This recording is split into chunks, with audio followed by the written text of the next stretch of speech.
Hello friends, എല്ലാവർക്കും പത്തരമല്ല ഇനി വരാൻ പോകുന്ന എപ്പിസോഡിൻ്റെ കഥയിലേക്ക് സ്വാഗതം. അങ്ങനെ നമ്മുടെ നവ്യാണെന്നുണ്ടെങ്കിൽ മോഡലിങ്ങിൽ സെലക്ട് ആവുകയാണ്. അങ്ങനെ അവൾ ആ ഒരു സന്തോഷത്തിൽ റൂമിലേക്ക് വരുമ്പോൾ അവിടെ അബി ഇരിക്കുന്നുണ്ട്. അപ്പോൾ അബി ചോദിക്കുന്നുണ്ട്, എന്ത് പറ്റി നിനക്ക് ഇത്ര അധികം സന്തോഷമെന്ന് ചോദിക്കുമ്പോൾ നവ്യ നേരെ അബി എന്നും പറഞ്ഞിട്ട് അബിയെ കെട്ടിപ്പിടിക്കുകയാണ്. എന്നിട്ട് പറയുന്നുണ്ട്, എനിക്ക് മോഡലിങ്ങിൽ സെലക്ഷൻ കിട്ടിയിരിക്കുകയാണെന്ന് പറയുകയാണ്. അപ്പോൾ അബി ചോദിക്കുന്നുണ്ട്, ഓ എന്തായാലും നല്ലൊരു കാര്യമെന്ന് പറയുകയാണ്. അപ്പോൾ ഈ ഒരു സെലക്ഷൻ കിട്ടാനായിട്ട് കാരണം അബിയാണ്. അപ്പോൾ അബിയെ അഭിനന്ദിക്കുകയാണ്. അപ്പോൾ അബിയോട് പറയുന്നുണ്ട്, നീ കാരണമാണ് എനിക്കിങ്ങനൊരു ചാൻസ് കിട്ടിയത്. എന്നെപ്പോലെ കഴിവും സൗന്ദര്യമൊക്കെ ഉള്ള കുറേ പെണ്ണുങ്ങളുണ്ട്, പക്ഷേ അവർക്കൊന്നും ഇങ്ങനെ ചാൻസ് കിട്ടാത്തത് എന്തുകൊണ്ടാണെന്ന് വെച്ചിട്ടുണ്ടെങ്കിൽ ഇതുപോലൊരു നല്ലൊരു ഭർത്താവ് ഇല്ലാത്തത് കൊണ്ടാണെന്ന് പറയുകയാണ്. അങ്ങനെ അബിയെ പുകഴ്ത്തിക്കൊണ്ടിരിക്കുകയാണ് നവ്യ. എന്നിട്ട് പറയുന്നുണ്ട്, എനിക്ക് ഈ ഒരു സന്തോഷം ഇവിടെയുള്ള എല്ലാവരോടും വിളിച്ചു പറയണമെന്നൊക്കെ ഉണ്ട്, പക്ഷേ ഇപ്പം നീ എന്നോട് പറഞ്ഞിട്ടുണ്ടല്ലോ ഇതൊന്നും ആരോടും പറയണ്ടെന്ന്, അതുകൊണ്ടാണ് ഞാൻ പറയാത്തത്. ഇനിയിപ്പോൾ എന്നെ ഞാനൊരു ആഡിലൊക്കെ അഭിനയിച്ചു കഴിഞ്ഞാൽ വലിയ സെലിബ്രിറ്റി ആവും, നീ ആ സെലിബ്രിറ്റിയുടെ ഭർത്താവും. അപ്പോൾ നമ്മൾ രണ്ടുപേരും പോകുമ്പോൾ എല്ലാവരും പറയും, ദേ കണ്ടില്ലേ സെലിബ്രിറ്റിയുടെ ഭർത്താവ് പോകുന്നതെന്നൊക്കെ പറയാണ്. ചുളുവിൽ നിനക്ക് എൻ്റെ ഒപ്പം തന്നെ ഫേമസ് ആവാമെന്നും കൂടി പറയുകയാണ്. അപ്പോൾ ഈ കാര്യങ്ങളൊക്കെ ഇനി 2 ദിവസത്തിനുള്ളിൽ ആഡ് ഷൂട്ട് തുടങ്ങുമെന്നുള്ളൊരു കാര്യം കൂടി അബി ചോദിച്ചറിയുന്നുണ്ട്. അപ്പോൾ പറയുകയാണ്, അത് കഴിഞ്ഞ് കഴിയുമ്പോൾ ആഡൊക്കെ വന്നു കഴിയുമ്പോൾ ഈ വീട്ടിലുള്ളവർക്കും പുറത്തുള്ളവർക്കും എല്ലാവർക്കും എന്നോട് നല്ലൊരു വിലയൊക്കെ ആയിരിക്കും, അതേപോലെ എന്നെ എല്ലാവരും ആരാധിക്കുന്നൊക്കെ പറഞ്ഞിട്ട് നവ്യ വളരെയധികം പൊക്കി അടിച്ചുകൊണ്ടിരിക്കുകയാണ്. ആ സമയം അബിനെ നന്ദി പറയുന്നുണ്ട്, നീ കാരണമാണ് എനിക്കിങ്ങനെ ഒരു ആഡ് കിട്ടിയെന്നും കൂടി പറയുകയാണ്. അപ്പോൾ അബി മനസ്സിലാലോചിക്കുന്നുണ്ട്, 2 ദിവസം കഴിഞ്ഞ് കഴിഞ്ഞാൽ നിൻ്റെ ആഡ് പുറത്ത് വരല്ലോ, അത് കഴിഞ്ഞിട്ട് വേണം നിന്നെ ഈ വീട്ടിൽ നിന്ന് അടിച്ച് പുറത്താക്കാനായിട്ട്. ഈ ഒരു കാരണം പറഞ്ഞു കഴിഞ്ഞിട്ടുണ്ടെങ്കിൽ വീട്ടിലെല്ലാവരും സപ്പോർട്ട് ചെയ്യും, നിന്നെ ഈ വീട്ടിൽ നിന്ന് പുറത്താക്കാനെന്നുള്ളൊരു ഗൂഢലക്ഷ്യത്തിലാണ് അബി ഇരിക്കുന്നത്. പിന്നീട് കാണിക്കുന്നത് ആദർശാണെന്നുണ്ടെങ്കിൽ റൂമിൽ വന്നിരുന്നിട്ട് വർക്കുകളൊക്കെ ചെയ്തുകൊണ്ടിരിക്കുകയാണ് ലാപ്ടോപ്പിൽ. അപ്പോൾ അവിടേക്ക് നയന വരുന്നുണ്ട്. അപ്പോൾ നയന വന്നിട്ട് പറയുന്നുണ്ട്, ഇത്ര നേരമായില്ലേ നിങ്ങൾ ഉറങ്ങാണ്ട് എന്താ ഇരിക്കുന്നത്, നിങ്ങൾക്ക് ഉറങ്ങിക്കൂടെ എന്ന് പറയുകയാണ്. അപ്പോൾ പറയുന്നുണ്ട്, എനിക്ക് കുറച്ച് വർക്ക് തീർക്കാനുണ്ടെന്ന് പറയണം. അപ്പോൾ ഇപ്പോൾ പാതിരാത്രി ഇനിയിപ്പോൾ ഇങ്ങനെ വർക്ക് ചെയ്തുകൊണ്ടിരിക്കേണ്ട, കൂടുതലായിട്ട് പണിയൊക്കെ എടുത്തിട്ട് നിങ്ങൾ ഈ ഉറക്കമൊക്കെ ഒഴിക്കണം കൊണ്ടാണ് നിങ്ങൾക്ക് ഇങ്ങനെ അസുഖങ്ങളൊക്കെ വരുന്നതെന്ന് പറയാണ്. അപ്പോൾ ആദർശൻ പറയാണ്, നീ എന്നെ ഇങ്ങനെ വലിയൊരു രോഗിയൊക്കെ ആക്കി മാറ്റുമെന്ന് പറയാണ്. അപ്പോൾ ഇപ്പോൾ എന്തായാലും ഇതൊക്കെ നിങ്ങളൊന്ന് ഓഫ് ചെയ്തിട്ട് കിടന്നുറങ്ങാനായിട്ട് നോക്കുമെന്ന് പറയുമ്പോൾ ആദർശ് അത് കേൾക്കാതെ പിന്നെയും വർക്ക് ചെയ്തുകൊണ്ടിരിക്കുകയാണ്. അപ്പോൾ നയനയ്ക്കാണെന്നുണ്ടെങ്കിൽ ഇത് കഴിഞ്ഞിട്ട് വേണം അവൾക്ക് വൈകുന്നേരം വരുന്നിട്ട് ഡിസൈനൊക്കെ വരച്ചു കൊടുക്കാനായിട്ട്. അപ്പോൾ ആദർശ് ഇങ്ങനെ ഉണർന്നിരുന്ന് കഴിഞ്ഞിട്ടുണ്ടെങ്കിൽ അവൾക്ക് നാളത്തേക്ക് കൊടുക്കാനായിട്ട് പറ്റില്ല. അപ്പോൾ അവൾ വിചാരിക്കുന്നുണ്ട്, എത്രയും പെട്ടെന്ന് തന്നെ ആദർശിനൊന്ന് കിടന്ന് ഉറങ്ങിക്കഴിഞ്ഞാൽ അത് ചെയ്യാമെന്ന് വിചാരിച്ചിട്ടാണ് ഇരിക്കുന്നത്. അപ്പോൾ ആദർശാണെന്നുണ്ടെങ്കിൽ പിന്നെയും വർക്ക് ചെയ്തുകൊണ്ടിരിക്കുകയാണ്. അപ്പോൾ ആ സമയം നയന മനസ്സിലാലോചിക്കുന്നുണ്ട്, ഇതിപ്പോൾ ഉറങ്ങാനിപ്പോൾ എന്താ ചെയ്യാമെന്ന് ആലോചിച്ചിട്ട് അവൾ പറയുകയാണ്, ആദർശേട്ടാ എനിക്കിങ്ങനെ ലേറ്റ് വന്നിട്ട് കഴിഞ്ഞിട്ടുണ്ടെങ്കിൽ എനിക്ക് ഉറങ്ങാനായിട്ട് പറ്റില്ല, ആദർശേട്ടാ ലൈറ്റ് ഓഫ് ചെയ്തിട്ട് കിടക്കാനായിട്ട് നോക്കുമെന്ന് പറയുമ്പോൾ ആദർശ് നേരെ പോയിട്ട് ലൈറ്റ് ഓഫ് ചെയ്യുകയാണ്. പക്ഷേ ലാപ്ടോപ്പിൻ്റെ ഈ വെളിച്ചവും കാരണം അവൾക്ക് ഉറങ്ങാൻ പറ്റുന്നില്ല എന്നൊക്കെ പറഞ്ഞ് ആദർശിൻ്റെ അടുത്ത് തുറന്ന് പറഞ്ഞുകൊണ്ടിരിക്കുക. അപ്പോൾ ആദർശ് ഉറങ്ങാനുള്ളൊരു ഇതിലേക്ക് എത്തിയിട്ടില്ല.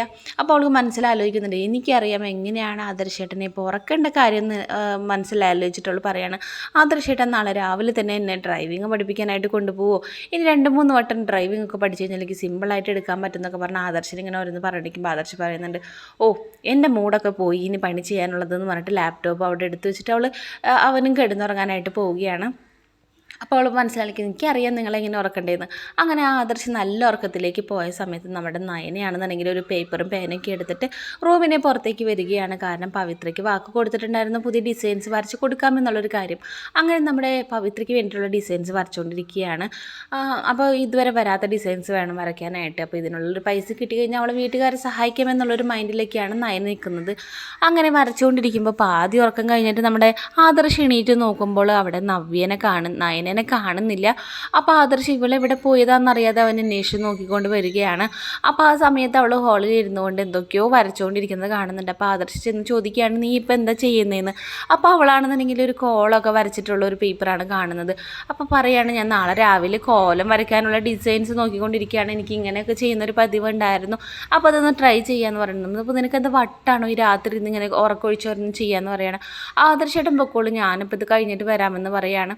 അപ്പോൾ അവളാണെന്നുണ്ടെങ്കിൽ ആദർശ് വരുന്നത് കേട്ടിട്ട് മനഃപൂർവ്വം അവൾ വരച്ചിരുന്ന ഡിസൈൻ മാറ്റിയിട്ട് കോലത്തിൻ്റെ ഡിസൈൻ വെച്ചത് കൊണ്ട് നമ്മുടെ നയനയാണെന്നുണ്ടെങ്കിൽ രക്ഷപ്പെടുകയാണ് ചെയ്യുന്നത്.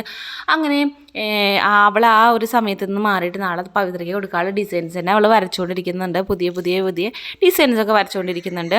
അങ്ങനെ അതൊക്കെ കഴിഞ്ഞിട്ട് പിറ്റേ ദിവസം രാവിലെ ആയപ്പോൾ ഡ്രൈവിംഗ് പഠിക്കാനായിട്ട് ആദർശ് വിളിക്കുകയാണ് പറഞ്ഞത് പ്രമാണം.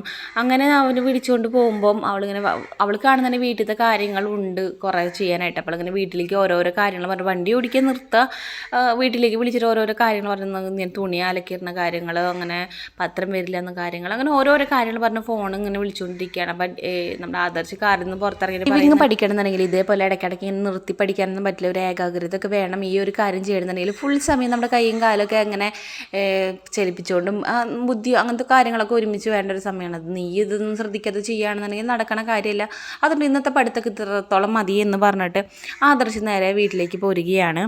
അങ്ങനെ പിന്നീടാണെന്നുണ്ടെങ്കിൽ ഒത്തിരി വരച്ച ഡിസൈൻസൊക്കെ പവിത്രയ്ക്ക് അയച്ചു കൊടുത്തിട്ടുണ്ടായിരുന്നു. കാരണം ഇന്നത് ആദർശനെ കാണിച്ചിട്ട് അത് ശരിയാക്കണമായിരുന്നു. അങ്ങനെ അവൾ ഒരു സമാധാനം ഇല്ല, ഇനിയിപ്പോൾ ഇത് ഇഷ്ടപ്പെട്ടോ ഇല്ലയെന്നൊന്നും അറിയാതെ നമ്മുടെ നയനയാണെന്നുണ്ടെങ്കിൽ പവിത്രയെ വിളിക്കുകയാണ്. എന്നിട്ട് ചോദിക്കുകയാണ്, എന്തായി ഡിസൈൻസ് കാണിച്ചു കൊടുത്തോ, ആദർശേട്ടന് ഇഷ്ടപ്പെട്ടോ അങ്ങനെ കാര്യങ്ങളൊക്കെ ചോദിക്കുകയാണ്. അപ്പോൾ പവിത്ര പറയുന്നുണ്ട്, ആദർശേട്ടൻ ഇതുവരെയായിട്ട് ഇവിടേക്ക് എത്തിയിട്ടില്ല, എത്തിക്കഴിഞ്ഞാൽ ഞാൻ കാണിച്ചു കൊടുത്തു കഴിഞ്ഞാൽ ഞാൻ പറയാമെന്ന് പറയുകയാണ്. അപ്പോൾ എനിക്കാണെന്നുണ്ടെങ്കിൽ വളരെയധികം ഇഷ്ടപ്പെട്ടു ഡിസൈൻ എന്നുള്ള കാര്യം പവിത്രം പറയുന്നുണ്ട്. ഇതുവരെയായിട്ട് കാണാത്തൊരു ഡിസൈനാന്നൊക്കെ പറഞ്ഞിട്ട് നമ്മുടെ നയനെ ഒന്ന് പൊക്കുന്നൊക്കെ ഉണ്ട്. അങ്ങനെ നയനയും പവിത്രയും സംസാരിച്ചുകൊണ്ടിരിക്കുന്ന സമയത്ത് ആദർശ് വരുന്നുണ്ട്. എന്നിട്ട് ചോദിക്കുന്നുണ്ട്, എന്തായി നിന്റെ ഡിസൈൻസൊക്കെ വരച്ച് കഴിഞ്ഞോ എന്നുള്ളൊരു കാര്യം ചോദിക്കുന്നുണ്ട്. അപ്പോൾ അവിടെ ഫോണിൽ തന്നെ നമ്മുടെ നയന നിൽക്കുന്നുണ്ട്, ഫോൺ കട്ട് ചെയ്യുന്നില്ല. അപ്പോൾ ഈ ഡിസൈൻസൊക്കെ എടുത്ത് കാണിക്കുന്നുണ്ട്. അപ്പോൾ പറയുകയാണ്, നല്ല ഡിസൈനാണല്ലോ, ഞാൻ എൻ്റെ മനസ്സിൽ കരുതിയ പോലത്തെ ഒരു ഡിസൈൻ തന്നെയാണ് ഇപ്പോൾ വരച്ചിരിക്കുന്നത്, ഇതുവരെയായിട്ട് പുറത്ത് വരാത്തൊരു ഡിസൈനൊക്കെയാണ്, ഇങ്ങനത്തെ കഴിവുകളാണ് നിനക്ക് വേണ്ടത്, നീ പലപ്പോഴും ഇത് പുറത്തെടുക്കുന്നില്ല എന്നൊക്കെ പറയുകയാണ്. അങ്ങനെ വളരെയധികം ഇഷ്ടപ്പെട്ടു, ഞാനിതിപ്പോൾ എന്തായാലും നമ്മുടെ ഒഫീഷ്യൽ മെയിലിലേക്ക് നീ ഇത് അയക്കും, നമുക്കിതിപ്പോൾ ഡിസൈൻ ചെയ്യാന്നുള്ളൊരു കാര്യമൊക്കെ സംസാരിക്കുകയാണ്. അപ്പോൾ പവിത്ര പറയുന്നത്, ഞാനല്ല വരച്ചത്, എൻ്റെ ഒരു ഫ്രണ്ടിൻ്റെ ഫ്രണ്ടാണ്, അപ്പോൾ ഇതെൻ്റെ ഒരു ഫ്രണ്ടിൻ്റെ ഫ്രണ്ടാണെന്ന് പറയുന്നുണ്ട്. അപ്പോൾ അവരോട് ഇങ്ങനെ വരാൻ പറയുന്നുണ്ട് ഓഫീസിലേക്ക്. അപ്പോൾ പറയാണ്, എനിക്ക് അവർക്ക് ഇങ്ങനെ ഓഫീസിലേക്ക് വരാൻ കുറച്ച് ബുദ്ധിമുട്ടുണ്ട്, കാരണം അവർ ഇങ്ങനെ ഹൗസ് വൈഫാണ്, അവരുടെ ഭർത്താവ് കുറച്ച് റെസ്ട്രിക്റ്റ് ചെയ്യുന്ന ഒരു കുടുംബമാണ്, അതുകൊണ്ടാണ് ഇങ്ങനെ വീട്ടിൽ ഇരുന്നിട്ട് വർക്ക് ചെയ്യുന്നതെന്നുള്ളൊരു കാര്യം കൂടി പറയുകയാണ്. ആദർശ് പറയുന്നുണ്ട്, ഒരു കാര്യം ചെയ്യും, നമ്മുടെ അക്കൗണ്ടൻറ്റിനോട് പറഞ്ഞിട്ട് അവർക്കുള്ളൊരു പേയ്മെൻറ്റ് നമുക്ക് അയച്ചു കൊടുക്കാം എന്നുള്ളൊരു കാര്യം പറയുന്നുണ്ട്. അപ്പോൾ ഇനി നമുക്ക് അപ്കമ്മിങ് ആയിട്ടുള്ള ഡിസൈൻസൊക്കെ ഇനി അവരായിട്ട് നമുക്ക് ഡിസ്കസ് ചെയ്യണമായിരുന്നു, അപ്പോൾ അവർക്ക് അതിനുള്ള പേയ്മെൻറ്റ് നമുക്ക് അയച്ചു കൊടുക്കാം എന്നുള്ളൊരു കാര്യം പറയുകയാണ്. അതേപോലെ പറയുന്നുണ്ട്, ഇത്രയും നല്ലൊരു കഴിവുള്ളൊരു കുട്ടിയായുള്ള ഭർത്താവ് എന്തുകൊണ്ടാണ് പുറത്തേക്കൊന്നും കൊണ്ടുവരാത്തത്, ഇങ്ങനെ വീട്ടിലെതിനാണ് തളച്ചു വെച്ചിരിക്കുന്നതെന്നൊക്കെ പറഞ്ഞിട്ട് ആദർശ് സംസാരിക്കുകയാണ്. അങ്ങനെ അവിടെ നിന്ന് ആദർശ് പോയി കഴിയുമ്പോൾ പവിത്ര പറയുന്നുണ്ട്, കേട്ടില്ലേ മാഡം, ആദർശേട്ടന് അങ്ങനെ ഡിസൈൻസൊക്കെ വളരെ ഇഷ്ടപ്പെട്ടായിരുന്നു, മാഡത്തിനെ പറ്റി പറഞ്ഞൊക്കെ കേട്ടില്ലെന്ന് പറയണം. അപ്പോൾ എനിക്ക് വളരെയധികം സന്തോഷമായി, ഇങ്ങനെ നമ്മുടെ ഈ ഒരു ഡിസൈൻ ഇഷ്ടപ്പെട്ടതെന്നൊക്കെ പറയുകയാണ്. അങ്ങനെ പവിത്ര പറയുന്നുണ്ട്, അക്കൗണ്ടിൻ്റെ അടുത്ത് നിന്ന് എത്രയും പെട്ടെന്ന് തന്നെ ഞാൻ ക്യാഷ് അക്കൗണ്ടിലേക്ക് ഇട്ട് തരാമെന്നുള്ളൊരു കാര്യം കൂടി പറയുകയാണ്. അപ്പോൾ ഇതാണ് അടുത്ത എപ്പിസോഡിൽ വരാനിരിക്കുന്ന കഥ. വീഡിയോ ഇഷ്ടപ്പെട്ട നമ്മുടെ ചാനൽ സബ്സ്ക്രൈബ് ചെയ്ത് നമ്മളെ സപ്പോർട്ട് ചെയ്യാനായിട്ട് മറക്കരുത്. ഈ കാണുന്ന എല്ലാവരും നമ്മുടെ ചാനലിലെ വീഡിയോയ്ക്ക് ഒന്ന് ലൈക്ക് ചെയ്യാനായിട്ട് മറക്കരുത്. അപ്പോൾ അടുത്ത എപ്പിസോഡായിട്ട് ഞാൻ നിങ്ങളുടെ മുമ്പിലേക്ക് എത്താം. അതുവരേക്കും ബായ്.